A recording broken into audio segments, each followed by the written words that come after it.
Octavia Raheem is a quiet pleasure to enjoy for an hour. She is an author, rest coach, and chief operating daydreamer. She leads rest-based experiences that awaken creative potential, ignite possibility, and inspire bold action. Octavia's work as a yoga professional focuses on practical tools to teach individuals how to manage stress, anxiety, and fatigue through restorative yoga, yoga nidra, and meditation in a way that is accessible to all levels and abilities and restorative to the nervous system. She is the author of Pause, Rest, Be. One of my favorite things about this is I get to talk with people about things that they are excited about and your work. And I love the title of your book and your chief daydreaming officer. Someone who can bring that presence and creativity into an organization and into our own lives and our own work. I'm very happy to be here talking to you. And I know you have good questions because I've looked at some of your other your other episodes or conversations, and so I'm so intrigued about what we'll unearth or talk about here together. I am too.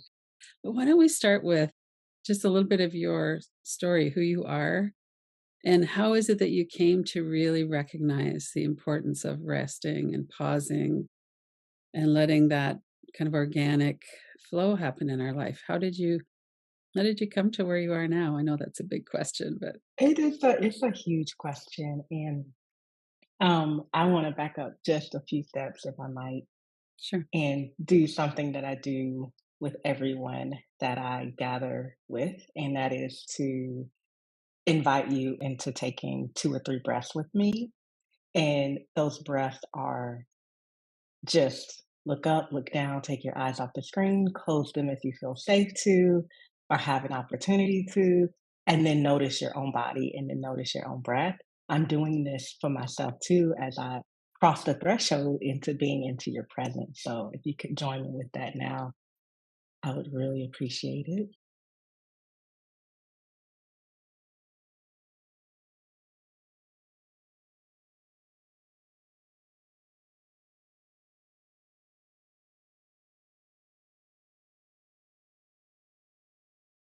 Thank you so much for doing that with me.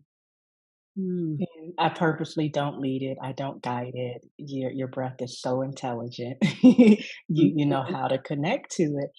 And so I'll start by sharing that I am Octavia Raheem, the daughter of Millie Rose Miller, who is the daughter of Annie Mae Norman, who is the daughter of Mama Rose, who is the daughter of many, many women whose names I do not know, and yet whose blood runs through my veins and whose living and breathing and loving and being and laboring and creating and resting and not resting deeply informs who I am and what I do.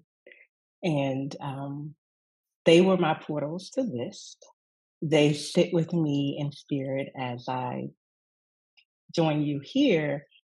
And I learned so much about how to rest and be in this world from those women. So I want to name that. So you asked me, tell me a little bit about, you said, tell me a little bit about your journey. You asked me how I came to be a practitioner of rest, one who organizations call their chief daydreaming officer, which tickles me to no end. I came to this rest actually kicking and screaming, meaning I didn't want to rest. Life told me I had to rest. And, without making a very long story too much longer, I was like so many people. I was sharing with you earlier that I was a public school educator, work that was deeply meaningful, rich, and important to me as a first generation college student. And it was challenging work. It was endless work. I felt like the more I gave, the more I needed to give. It felt like what the work was bottomless. And I think so many people feel like the work is bottomless. And the truth is that it is. And so we have to create a bottom, we have to create a ground, we have to create a boundary or some container so that it doesn't completely consume us. I didn't know that then. And on top of, working 10-hour days, squeezing out every drop of compassion and presence I had for my students and my colleagues, I was also side teaching yoga.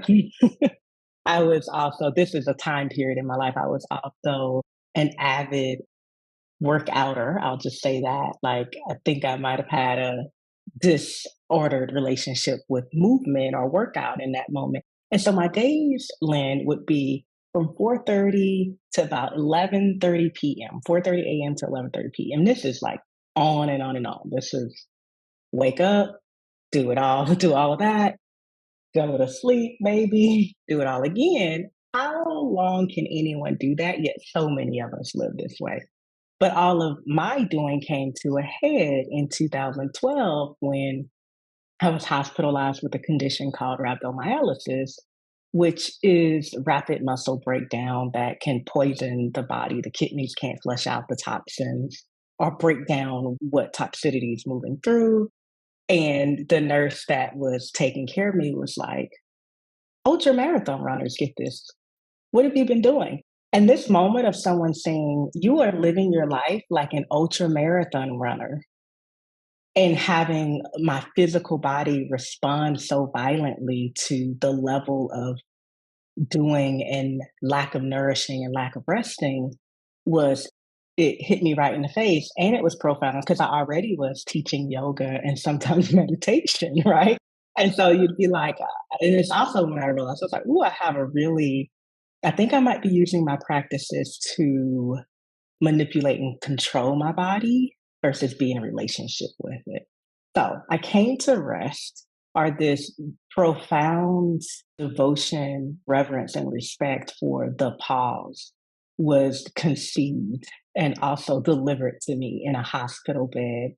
Where now, when I reflect on it, I was actually looking at these medical records, a few days ago, and I was like, that was close to the fatal edge than I realized at the time.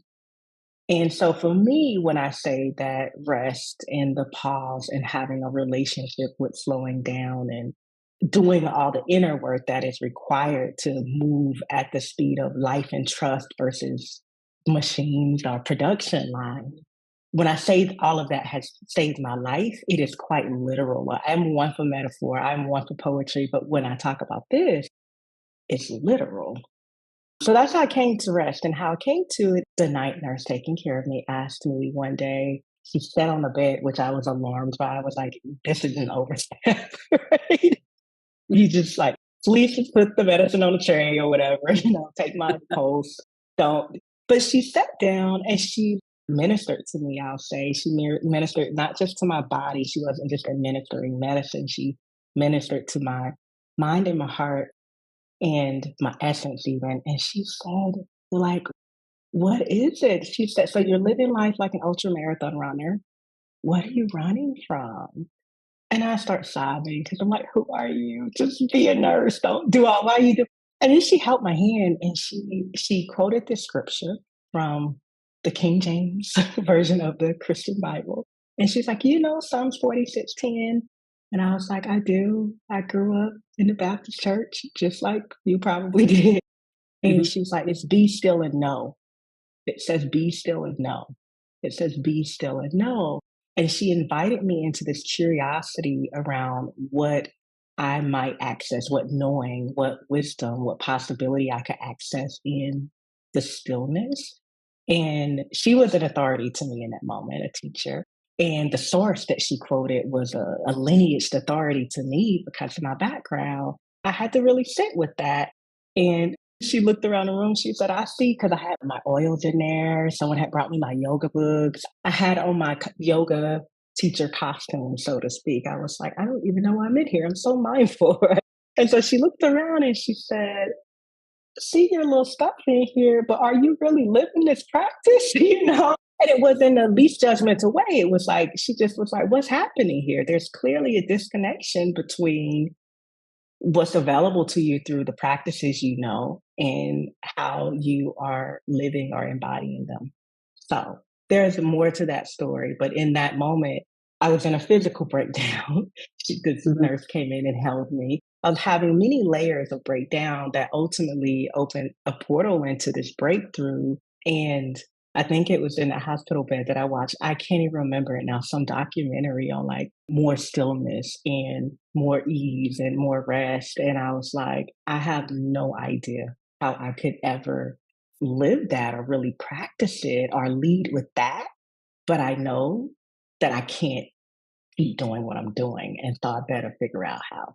So, that's part of it. If I leave that portal called the hospital, wasn't an overnight process, right? Because I wanted to, what I knew was to step right back into the frenetic rhythm. But my body was like, no, you can't do that. Instead of my power practice as a practitioner, I had to start practicing yin yoga, restorative yoga. I already knew those practices, but I was just like, whatever. Who wants to do yoga nidra? Why are we laying on the floor for so long? And ultimately, those practices started to feel like my home base. And I was still teaching not just school, but yoga. And I really slowly, incrementally started, if my class were an hour and I normally only had 3 minutes of stillness, I inched it up to 5, then 6, then 7. And part of that was realizing that I had to build my own, had to build my own capacity to be still. To be in the still place, you have to build capacity to rest. And so going from I'm moving 1,000 miles an hour to zero is incredibly jarring and upsetting to a system, right? And so that's how I came to rest, kicking and screaming, and with a lot of grace ultimately. I could have not come. Yeah. So your muscles were literally breaking down. Yes, my muscles were literally breaking down, quite literally. And I just recently had a friend who had the same condition, and they're like, I've never heard of this. And so it made me go look at my medical reports because I was like, well, tell me your CPK number, which is, I don't know what it stands for, but it's what they're measuring to determine how bad your condition is. And the Mhm. person told me a number, and they were like, the doctor was like, I'm in pretty bad shape. I need to stay, blah, blah. And their number was 30,000 less than mine was. Oh, well, I think 10, 11 years ago when this happened to me, I wasn't able to fully process this is serious, but serious enough that I was like, I can't go back to that life. So my frenetic, chaotic, overly defining my identity and self with what I can produce or do, that life ended for me abruptly, right? It ended. I was ushered into this liminal space, this place of like, well, what am I now? Who am I now? And also at the same time, delivered into a beginning called You Need to Rest. Right. Wow. There's a couple things I wanted to follow up on. One is in our culture, we tend to think about when we're busy, we're running to something. And what you just said was the question you were asked was, what are you running from? Can you speak about that a little bit more? Yeah. Thank you for bringing that question forward. And I'm really going to speak in I terms, though, as a witness, we live in this culture that we engage with it. I see this a lot. And I would say, I'll tell you first what I discovered I was running from, right? Like my creativity, my Mm, softness, the part of me. I had some dreams and desires that I wasn't fulfilling or didn't know, like that felt too out of range for a woman like me, all of these things. And so I was burrowing through and keeping myself really busy as a numbing agent. I can't feel all of that if I'm busy. Those things can't come to the surface if I'm running. And essentially, if I distill it down, I was running from me, right? Like, who am I? I think a quintessential question of rest is rest. I always say rest asks us nothing. It just says, come here and let me hold you. And then it will ask us a question, which is, who are you now? Like, who are you when you're doing nothing? And it's a beautiful exploration, and it can be jarring, right? Because so much is like we ask, what's the question you get asked when you meet new people a lot? What do you do? Not who you be, like who you be. You know, what do you love? What delights you? There's so many other questions, but this leading with what do you do? And now I'll go breathe. Like I'll just say whatever I want to say in the moment. Like, what do you do? Like, what? It matters, but we have to stop over privileging it. And so I don't think that all full calendars are calendars of like bypassing something. Mine was though, right? Because it's also what's your calendar full of? Do you actually want to do half the things you're doing? Or do you feel what's your relationship with no to others versus yes to yourself? Like those are the kinds of questions that rest has called me into. And so, you know, I'm not a neuroscientist. And I do know that workaholism can act on the brain in the same way that other addictions can. And it's why, Lynn, I say it takes courage to be still. So what was that process like for you to go from, I know you had a big incentive because of your medical condition, but what was that process like for you to kind of sort out, what am I going to say yes to? What am I doing with my life? Like for me, I've had to pull way back from work because I'm working too much. And everything I do, I really enjoy. So it's a harder decision right now because it's not between something I hate and something I love. It's really, my work is very fulfilling and meaningful and I love it. And yet I still need to not do it as much because I need to have time to just be and to, walk my Mhm, dog and sit and mhm, rest and practice shavasana mhm, instead of running around, right? So what was mhm, that like for you to, and maybe for people listening too, how can people move from that I need to keep busy into I need to open up some mhm, space? So we have the mhm. reluctance to what's going to happen if I'm still, but also how am I going to actually do that? How am I going to actually do that? Thank you for sharing about your own experience. And the word that came forward for me is deep versus wide. Because I'm in, like I rest and work with people that I'm like, this is so beautiful. Like, I love this. I do want to do this all day. And, we used to fill your cup metaphor often. I also think it works. It works. Maybe we can make it be a glass pitcher or something. Maybe it's like a mug, a teacup. But I want to go deep with people versus wide. So that's just speaking Mhm. to what you shared.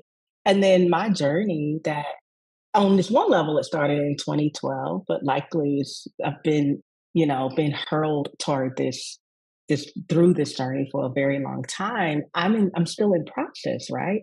And it requires a really I always say to access ease, there's effort. There's some effort required, meaning there's a diligence I have to employ. There's a way I have to root down into my body when I'm making decisions. There's an honesty I have to tell myself about. Like sometimes I'm like, yes, yes, yes, I'm so excited. I want to do all those things. And then I go, I want to show up deeply, though. I want to show up 100%. And I know if I just keep adding and keep adding, what everyone's going to get of me is 75 to 85%. It might still be good, but that's not how I'm trying to show up. And that is not what anyone I'm being with or holding, including myself, is worthy of. And so, what I will say is that, so I had this turning point, this moment of crisis that brought me into the awareness that I can't live like this anymore. This is not good or sustainable. And I also, laying in that bed, I thought, well, what's the next right step? What's one thing I can do? And I might not make this choice now. I might just be like, go home and get in bed when you get out of here. But I was like, because I cared so much about my yoga practice and my yoga teaching. And I was like, oh, I'll do restorative yoga. So literally it started with like, well, what's the one next thing to turn myself toward this direction that I can do? And that was it for me. And that's what I did, and it's those moments of those little droplets of, and now what? How can I honor rest more? How can I honor stillness more? And to back up a little bit, a deeper relationship with rest begins with your relationship to the pause. And there's a pause between every word you say. There's a pause between every movement. That's how you create rhythm. There's a pause between every breath. And so, someone who's like, I have no relationship to stillness and I want to, I would say then start with noticing when you're in motion, the pauses that happen with the breath. Or when you're talking to someone, can you let there be more space between each word, right? That's the simplest distilled practice for me, right? It's like first, but then let's get into relationship with the pause. Do that as many Mm. times a day as you remember. And then sit and drink your tea or your coffee and only do that one thing at a time. Because most of us, what are we doing? Like drinking the thing, looking at this thing, petting the dog, telling our partner, all of these things are happening and nothing has actually any attention. We don't even know what the thing we swallowed tastes like. We just know we got some liquid in, right? And so on this one level, it's like that level of practicality for me too is starting to notice. And then every time I'm not noticing, that's the practice too because the moment I go, oh, no, I'm doing 1,000 things at one time. The moment I notice is the moment I can make a different choice as well, right? So start with your noticing where natural pauses exist, extending the natural pauses when you need to, because sometimes we do need those extensions and we don't give them to ourselves, right? Like listening to or viewing this, it's got to end at some point. And there's going to be a natural pause between ending this and starting the next thing. You could choose to extend that and just sit and reflect quietly. Or you could go, oh, done, close the computer, turn my phone off, or open up the next screen and do the next thing. So that's really the relationship I'm inviting people into. Because if we think about highway driving, I don't know why anyone would be driving 100 miles per hour, but pressing the brakes, we know what that feels like if you're going and you press the brakes. The real invitation is to like actually not even the pause. So let's back up first and then you start slowing down when and where I can. And there's gonna be discomfort, right? Because if you're moving like this and you start to move like this, you're actually working a different internal muscle, right? And so slowing down, noticing organic pause, then we're going to get more curious about like, how can I extend these pauses? Where can I extend them? And we start to have more capacity to notice when we are actually in need of it, right? There's desiring to rest, and then there's like, I need to rest. And I think sometimes mentally we all like, yeah, yeah, I want to rest. I can't. But then sometimes we're getting messages from the body that, but you need to. Or we're getting messages from the way we're interacting with those we love, like, well, you clearly need a break. Or we have a lot of kind of mental, not brain fog, but this kind of mental clutter and fog. But like, there's so many ways that we can be in need of rest or respite. So slow down.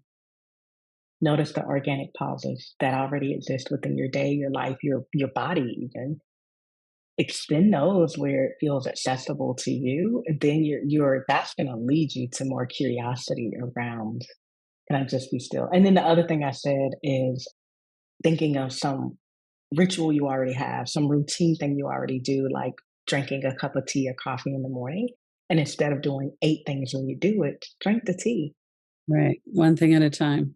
Mm. One thing at a time. When I do multiple things at a time, they are very poorly done. And I don't think I'm the only one, right? And sometimes it takes me longer. I'm like, this, some of these tasks don't actually take this long. I'm just not giving my full attention to anything. It's like half of what it could be, and it's taking me double the time. Like it just doesn't actually add up. It's inefficient. But one thing at a time. Mm. So, community, like when we look at Hmm. how to support ourselves in kind of pulling Hmm. back out of that push culture that we live in. And, through your yoga studio and the work that you do, especially with Black women and women of color, who are among the most highly stressed and busy people, I would Hmm. say. What is it like for people to be able to come into community? And what is it? I loved your descriptions of it, of how you bring people in and how, just some of the ways you talk even about yoga nidra practice or being together in community in our bodies with each other. Mm. Do you want to talk a little bit about that? What you do and how you do that? Yeah. So resting, pausing, being still in community amplifies the benefits of it, but the sense of permission. Like theoretically and in word, we all go, I don't need permission from anyone. And then, like if we both just put our heads down here, we would put our heads down more softly and heavily. It's like, this Mm. is what we can do in this place.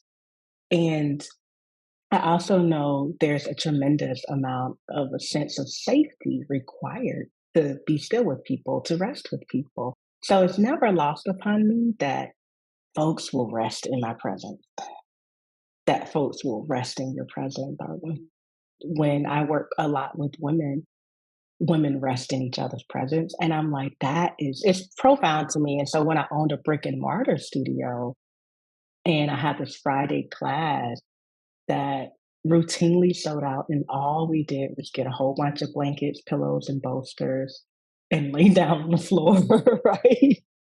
And I'd look around at the room, and there'd be mostly women, mostly Black, Brown, Indigenous women, queer folks, very bodied folks. And I started crying one day because I was like, we have lived experiences of like, it is not safe. We do not close our eyes in public. We do not sit not facing the door, right? And there are 20, 25 of us here who are sleeping, right? And I would like to say, like, oh, I created this container of safety. And yes, there are ways and things, and presence and how you engage people from the very beginning of an experience that signifies that they can be courageous in your presence and do things like rest. But also, like, where community gathers with the intention and purpose to do a thing, the power of that thing and how the grace of doing that practice descends is very different. And so my primary offering right now is a program called Devoted to Rest. And it's an immersive experience for individuals who self identify as Black, Indigenous, women of color, and also self identify as visionary and who hold positions of influence, impact, leadership, a lot primarily in spaces of nonprofit spaces, educational spaces, and creative spaces. And it's the ultimate honor I'm like, how are we doing it? Right? Bringing folks together who don't often have permission to rest and who are deciding to claim that permission to rest for themselves. It's really powerful. That's all I can say about it. It's really powerful for me. And part of what we do is start to slowly, intentionally, mindfully, and very gently peel back the layers of conditioning, story, lies, all the things that have told us that we are not worthy of our own care, we are not worthy of our own rest, and that we are not worthy of the best of our own presence, right?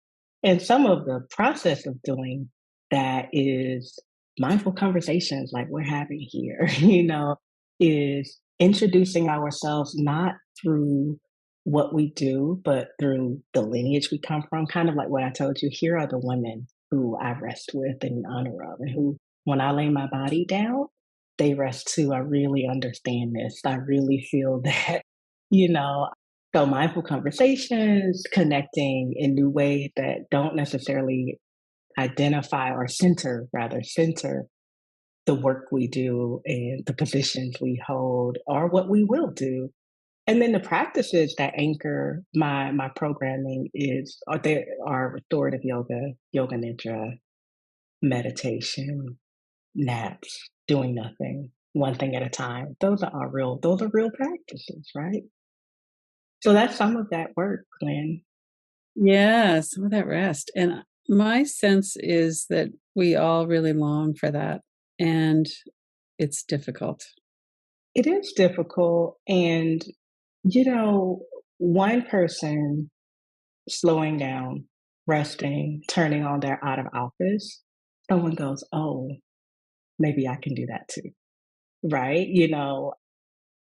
And so I gather intentional community. And part of why I'm really specific about resting with leaders is because I know when their relationship to rest transforms, when their relationship to being well transforms, when their relationship to slowing down and the pause transforms, even how they lead a meeting is going to be radically different.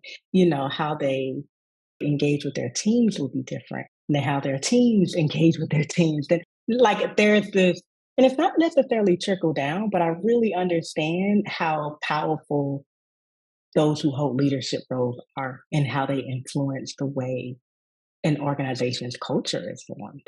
And so it's this kind of two-pronged thing. Like I'm intentional about working with Black, Indigenous, and women of color in these leadership roles because many of the women have been working all their lives, and working 100 times more. Like, the level of systemic pressure and devaluation of their labor is really specific.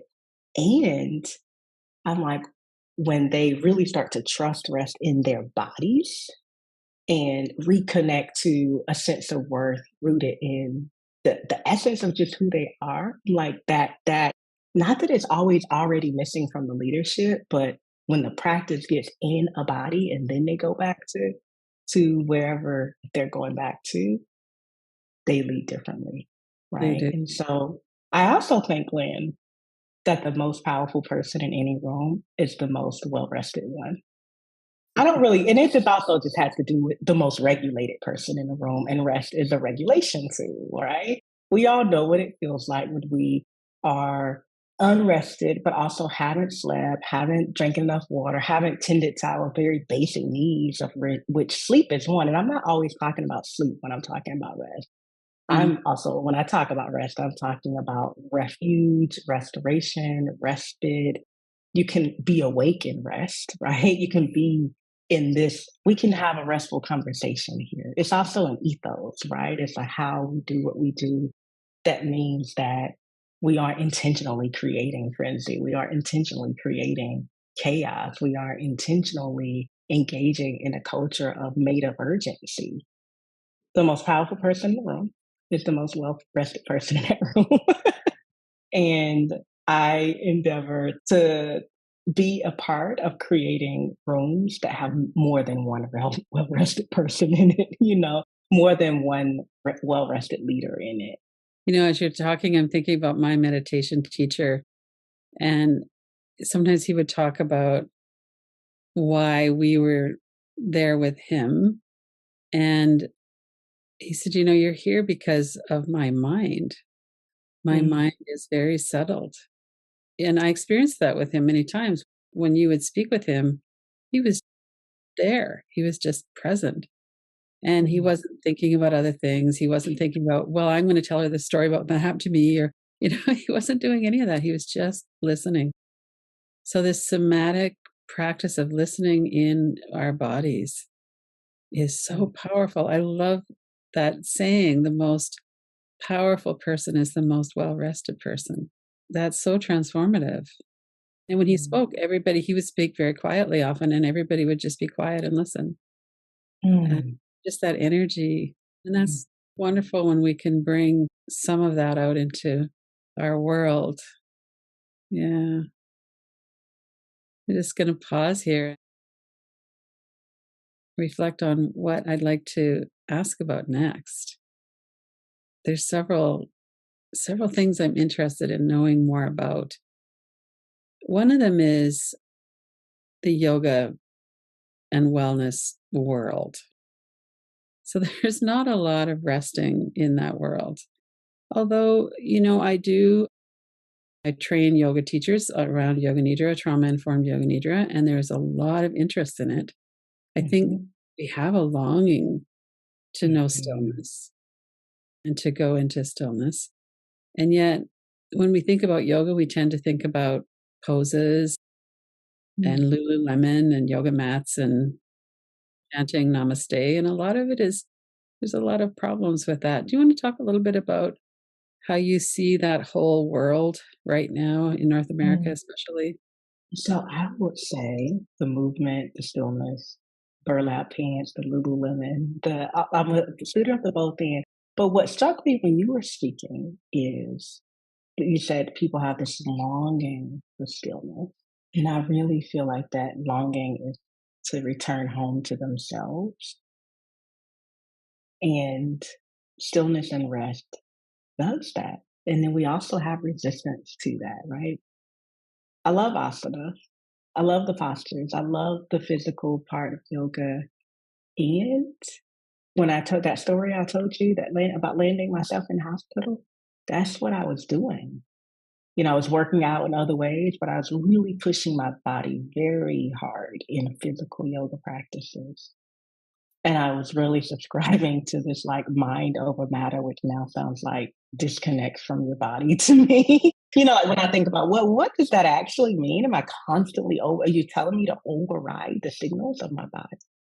And I think that those practices can be, because for me they were portals in.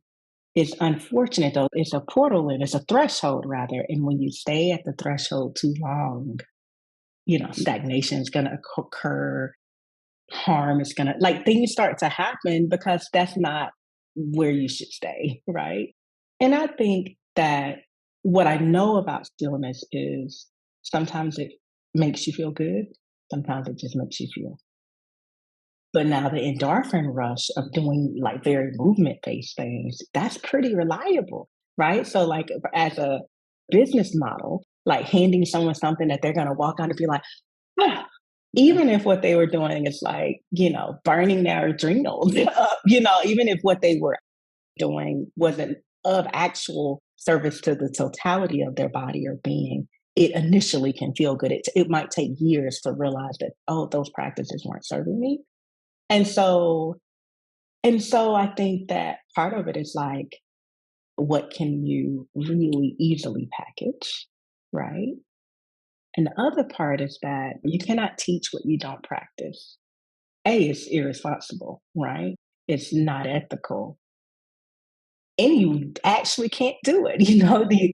Can you take people farther down the path than you've journeyed yourself? I don't think so. And I might think about that some more, but I know the practices like meditation, yoga nidra, and stillness. I'm like so much of like you talked about your teacher, like he probably knew intellectually so many things, knows so many things about meditation and the practice and the lineage and the facts and this and the science. And through his practice, his presence has been refined. Mhm, And that's one of his great offerings, right? And you can't fake that. You mhm, can't make that up. You cannot perform it. And I think it's a very genuine curiosity about stillness, about rest, about yoga nidra, about restorative yoga. And what I hope happens is that people don't immediately go, and now I'm gonna teach it. Like, be in the practice, be a student of the thing. Let the practice teach you, right? Because the practice is one of the greatest teachers, direct experience. I hope people let that penetrate their being, let that shift their relationship to their own bodies and minds and hearts. And then, okay, now go teach that, right? And so I think the true longing is the longing to return home to yourself, to self, to who you were, who you were before the world told you this is who you ought to be and how it ought to be. I think that's a genuine longing, a genuine curiosity. And I also think there's much resistance to it. And so I'll tell you something. I don't know when I got on Instagram officially, but it was also around this time where I'm transitioning from being a very movement based teacher, a teacher who you can see my pictures of me and my arm balances and all of that. And I remember thinking, once I started teaching things, what really you're laying down, switch the pose, now lay on your other side. That's the practice, right? And I'm mhm, saying it like, but it's really interesting. I was like, how do you show that? Because we live in a very kind of like lookish, like I want to see it culture. But mhm, if we go back to this wonderful, beautiful story you told about your teacher, it's like you can't necessarily put it in the picture over and over and over. You can't make it social media worthy in air quote. Then though you can feel it, but I just remember that moment of my own transition of being like, well, how do I show yoga, the yoga I'm teaching? It looks like we're just sitting, but there is this entire disruptive process, refining process, cleansing, healing process going on the inside as we're sitting down. And so I have compassion for the teachers who I see a lot of teachers in that in between state where they're starting to get curious about this idea more than just the idea of yoga being to yoke, the true union of it. And that includes stillness and movement. That includes befriending your body, not manipulating, controlling it, hyper focusing on how to exactly align it based on someone else's alignment system, not your own. I think people are getting curious about that, and I'm excited for that curiosity and also hope that we don't rush the process of learning what it means to bring stillness into our own personal practice as practitioners and then offer it back to our students. Like Mhm. give time to be the student to the practice. Mhm. One of the things we haven't really touched into yet is the stored trauma. And what happens often when people are not busy is that traumatic memories come up. It can be difficult. Sometimes it's a hypervigilance in the body where you're just restless. Often it's in the mind, the thoughts in the mind as well. Do you work directly with that? I know you do the pause, the resting, the stillness, which is very healing. Do you also Uh-huh. work directly with the trauma that's in people's bodies? You know, I don't. And I'll say, not, I know I'm very aware of what can come up, how it comes up, why it might come up. I don't invite people to close it's always an invitation to close your eyes, not an instruction, Mm, though all of those kinds of things. And like do I have a group for it? Is that what I do? No, I'm very aware of what can arise when we're still because the digestion process starts to be activated in our system. And I definitely had people start crying and go, I don't actually know what I'm crying about. Or someone go, I have a memory and I hadn't remembered that till now. And I always tell people, because I'm like, if you stay in the stillness and these things are coming up and it's getting more and more and more uncomfortable, it gets more and more uncomfortable. And part of my teaching is like, when you notice that and you can't keep just noticing and you need to move, you have to move. You sit up. If your eyes are closed, you open your eyes. mhm, And I don't directly teach that. I don't directly go in and go, I'm addressing this with you, if that makes sense, Lynn, mhm, right? And I'm also very aware as a practitioner and a teacher and space holder that it is going to happen. People are going to have things surface that might be hard. So there's we can leave, we can move, we can interrupt the surfacing anytime we need and want to.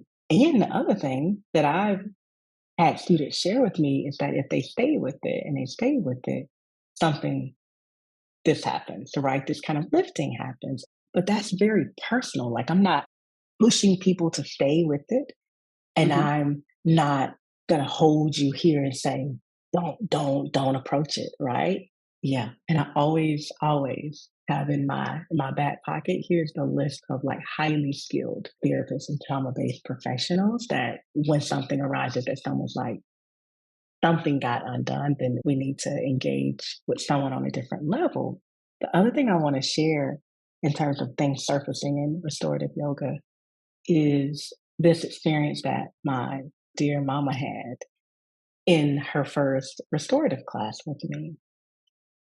And it took a lot for her to even come to yoga because she was like, what are you doing? This hocus pocus stuff. Like I'm from the deep south, right? mhm, And so she comes to class, she brings one of my cousins, they get in the back corner. I make sure they're taken care of because it's yeah, all so strange and new to them. And it's a 2 hour restorative experience that ends with yoga nidra. And, you know, Sometimes she's doing what I say. I guess it would have been hard to follow instructions from your child slash daughter, even when they're an adult. But she's doing the practice, and I'm looking at her and I'm like, wonder what she's thinking, and wonder what she's feeling. And she seems to be having a fine experience. We get to yoga nidra and guide through the process. We come out of the practice, we sit up. My mom doesn't sit up, and I'm like, oh Lord. But I don't hear her snoring, which is what she used to do. And then I look and she's kind of like half smiling. What is she doing?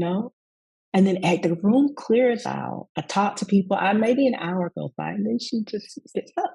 And I go, "What is going on with you?"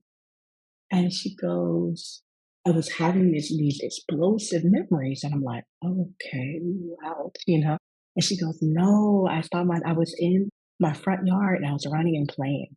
And I was jumping and I was laughing. And then I picked some flowers, all these things. And she was like, and I remembered it. I was like, oh, yeah, that was my childhood. I was maybe 4 or 5 in the memory. Mhm. And then she goes, I remembered my joy. And for this woman, that was so huge to me. It's a moment like my mom's no longer in her body. And this is like a memory I cherish that through this descending into stillness, the courage it takes be still through resting in community, through trusting the person guiding you, all these things that came together. This, elder Black woman who had a very hard life and would sometimes be like, I don't know what joy is. She said, I remember my joy. And then he literally goes, I got it. I know why you do this. I'm telling everybody. Right? She was a convert, right? And so that's again this both and we as practitioners, this, you teach meditation. It's like, I don't know what's going to arise for people, and I don't know the nature of what's going to arise, but I know we'll hold it as gently as possible. And when we meet our capacity for stillness, we will move, right? And Mhm. sometimes our capacity, we are surprised, right? So any manner of things can surface. And that was a powerful moment for me because I had experiences where people would have other things rise up.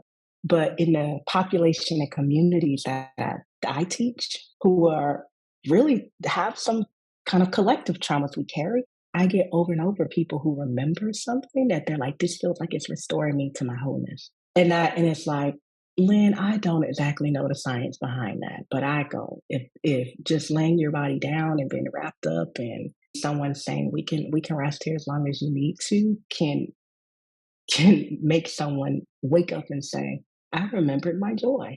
I'm like, that's it. That's what I want to be a part of doing. That's what That's I am a part of doing. oh, what a beautiful, beautiful experience to share with us, Octavia. Wow. Mhm. So anything can rise, right? And she didn't share it, but likely there were layers that she moved through. There probably was some discomfort, but in the end, what she remembered was that she had had a joyful childhood and that Mm, that part of her was still there and could be awake and thrive.